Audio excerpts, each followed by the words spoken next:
state your name, your age, and the team you're racing for. You bet. This is Timmy Bauer. I'm in Northern California. I'm 28 years old, and this year I'm racing for Above and Beyond Cancer Racing. Yeah. Amazing, Timmy. And when you're not spending your time racing or training, what do you enjoy doing in your off time? Playing with my kids. They're both big into bikes. We have several pump tracks on our property. We've got one in our backyard, one in our front yard, and then one on the back piece of property. So we spend a lot of time on the pump tracks, riding our little bikes. I've got like a little 12-inch mini bike. It was actually my daughter's first bike, and I ride it, and it's a blast. And then both my kids have bikes, several bikes. Bikes are just the thing. But if we're not riding bikes, we're fishing. It's just a lot of fun, getting out there with the kids and keeping them outdoors. I think that's so important. Yeah, it's important to enjoy the great outdoors at such a young age, especially up there in Northern California. So to move a little bit more towards your history with sports and cycling, as far as I know, you have a bit of history with racing two-wheeled crafts overall. You used to race motocross, if I'm correct, and then you moved to road cycling. Now, how long have you been racing bikes for? Yeah, so I got on a PW50 when I was 3 years old. My dad got me a PW50. He was a motocross racer. I became a motocross racer. I did my first race on a 65. I want to say it was 1997, and really raced hard through my teenage years. And then we got to a point where I got to the intermediate level in motocross, which is pretty high competition-wise and really expensive. And I was at that intermediate level, and I kind of just stalled. So I looked into other options and actually got into running. And then in 2015, or 2014, fall of 2014, I got my first road bike. My wife got me a road bike, and I met some people at a local group ride. Went on my first group ride. I had a derailleur protector on, and they're like, "Whoa, you ride way too good to have a derailleur protector." I'm like, I'm brand new to this. Sorry about the dog there. They're like, "Dude, we got to get that derailleur protector out. And we got to get you in a race." I was like, no way. I'm not going to be a racer. Like, that's way too scary. I thought road racing was so scary just because you didn't have all the protective gear you do in motocross. And then I signed up for my first race in the spring of 2015 and was hooked from there on. So it really just took off. I got a coach, and then it was just move up. And then by, I want to say, spring of 2016, I was a Cat 1 already. Didn't have a lot of experience, but I was already Cat 1. Yeah, you've been going fast and furious, even though your career hasn't been particularly long for someone who's racing at your level. Now, Timmy, with all these sports in your history, what has transferred over to cycling and kind of honed in on a certain ability? Do you find yourself really good at sprinting, climbing? What would you say the type of rider you are? I would say personally, I'm more of a hard man. I'm not specifically good at one thing, but I'm really good at a lot of things.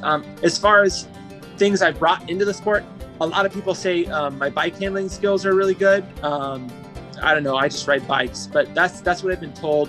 And that comes from motocross. You're thrown into a lot of situations with motocross where you have to react and have to handle the bike and maneuver around certain areas. So that's something that I've brought in from another sport as far as bike handling. Amazing. Now, to move a little bit more towards your virtual racing history, you've got quite a palmarès behind you with a couple of years with Sarah's the Pros Closet on the Zwift Racing Leagues, and now you've moved across to Above and Beyond Cancer Racing on RGT and the Real World.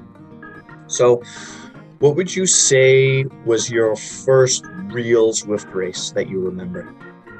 The first one I remember was a KISS race, and it was London Leith Hill after party. And at that time, I had joined a group called Dirt, which is Dads Indoors Riding Trainers. I started with Dirt, like I said, with that race in London. And it was so cool because I was on Discord. It was my first ever experience on Discord. I'm not a big tech guy. I'm not a big gamer, but it was my first time on Discord, and chatting with the other fellows in the race, it was so cool. I was like, man, I really like this. I remember racing it, and it was just so cool. And that was my first time really competing on Zwift. Now, a little bit of a controversial question for people who really enjoy racing inside. What do you prefer, racing indoors or racing outdoors? Outdoors, 100%. The very different dynamic racing indoors. Outdoor racing to me just has the prestige and it's real racing. It just comes down to that. For sure. Talking about those differences between racing indoors and racing outdoors, there's obviously two different platforms for racing indoors as well. You've got Zwift, which is the older, more standard for consumers one, and then you've got RGT, which is a little bit more specialized towards elite level virtual racing. How do you alter your riding style between those two different platforms? You have to alter it a lot. There's a big Zwift community, and I really enjoy that part of the community, but I feel like the RGT racing community is much more close-knit, and there's a lot more support in it. It's not as cutthroat as Zwift racing can be, which I appreciate about RGT racing.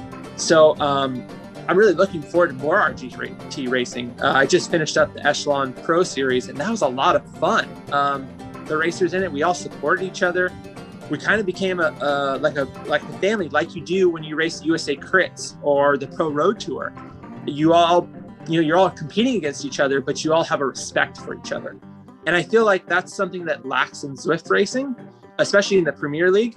I feel like nobody's there to pat each other on the back, but everybody's there to doubt and just tear each other apart, which is kind of sad. But that's the way Premier Zwift racing has been the past 2 years. And I don't see that with RGT. It may become that way, but right now it's not been that way, which has been kind of cool. Yeah, so for you, it's kind of the community. Now, to go back to what you said about your recent results with Echelon Racing League, you guys have been doing really, really well over at Above and Beyond Cycling, with you coming in the podium a few days, and I believe you guys won 2 or 3 stages with lots and lots of top 10s. And obviously racing indoors has a lot of dependence on technology and equipment. So what kind of equipment setup are you running to perform at your best on the indoor platform? Sure, absolutely. Above and Beyond Cancer has been so cool. And this opportunity to work virtually together has been such a great thing for the team. Now, as far as my indoor setup, I'm actually out here and I've got a pretty cool setup. I was sponsored by Saris for a couple years, and that was awesome. So I do have the full Saris H3 trainer. I do have their TD1 desk right here. I've got a 42-inch flat screen television that I hook my laptop computer up to. And then I've got some pretty expensive Xfinity Wi-Fi that that definitely floats the boat. So having good equipment is important, but also having good internet is even more important in virtual racing. I've been really fortunate, and that's been performing really well for me on RGT and Zwift. Amazing. Yeah, I can't testify. Fast internet is really helpful. I've had some bad races with a lot of bad words because of the internet. Now, to move a little bit more to Cycling BC's BC Virtual Cup that's coming up. Obviously, you guys, it's still in the development stages, so the teams haven't really had a lot of info coming their way, but do you have a key personal goal that you'd like to fulfill in this final virtual series for the season? Yeah, definitely just support my teammates, help my teammates. That's really rewarding to me.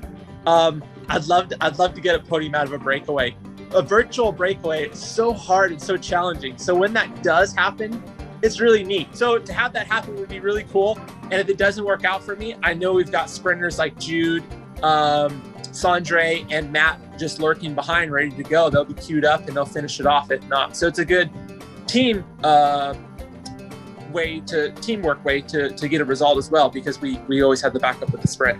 Yeah, so talking about your team, actually, obviously there's lots of different roles when it comes to racing on such a high level, and you guys all have to work together. And as you said, you've got Jude and Matt and Sandre as your sprinters, and you're seems to be a bit more of a breakaway rider. But when it comes to a big multi-day race on a virtual platform, what's the role that you usually play within the squad?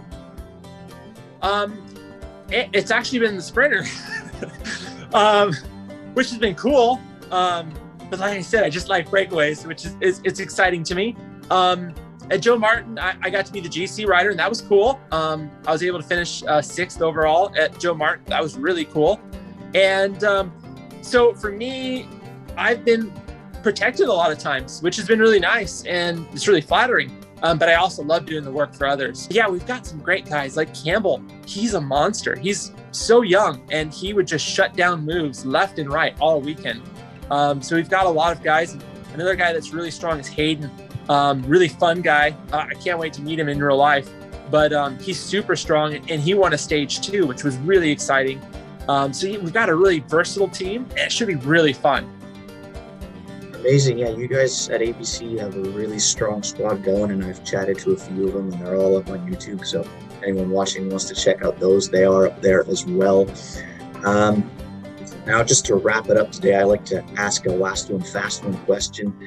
Usually when people are racing indoors, they like to listen to music to drown out the suffering and the pain. Timmy, what's a song that when you're super bonked and there's 400 meters to go, what's a song that when it comes on, it'll get you across the line no matter what? That's hard because I'm a big country fan, but country's not my go-to in race time. I'd want to say some punk rock like Sum 41, Over My Head. That's a really good song. Another really good one is Nerf Herder. It's another punk rock. This is from the motocross side of punk rock. It's totally motocross. But Mr. Spock, that's a cool song. So yeah, just something upbeat, something exciting. Just gets the adrenaline going there at the finish. But I'm a huge country fan. 90% of my training rides and indoors, I don't listen to music outdoors.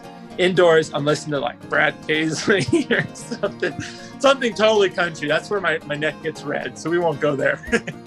Amazing. Seems to be pretty good mix of electronic music from some and a little bit more heavy rock from others. Yeah. Thanks a lot for chatting to me today, Timmy, and we'll see you out on the race courses.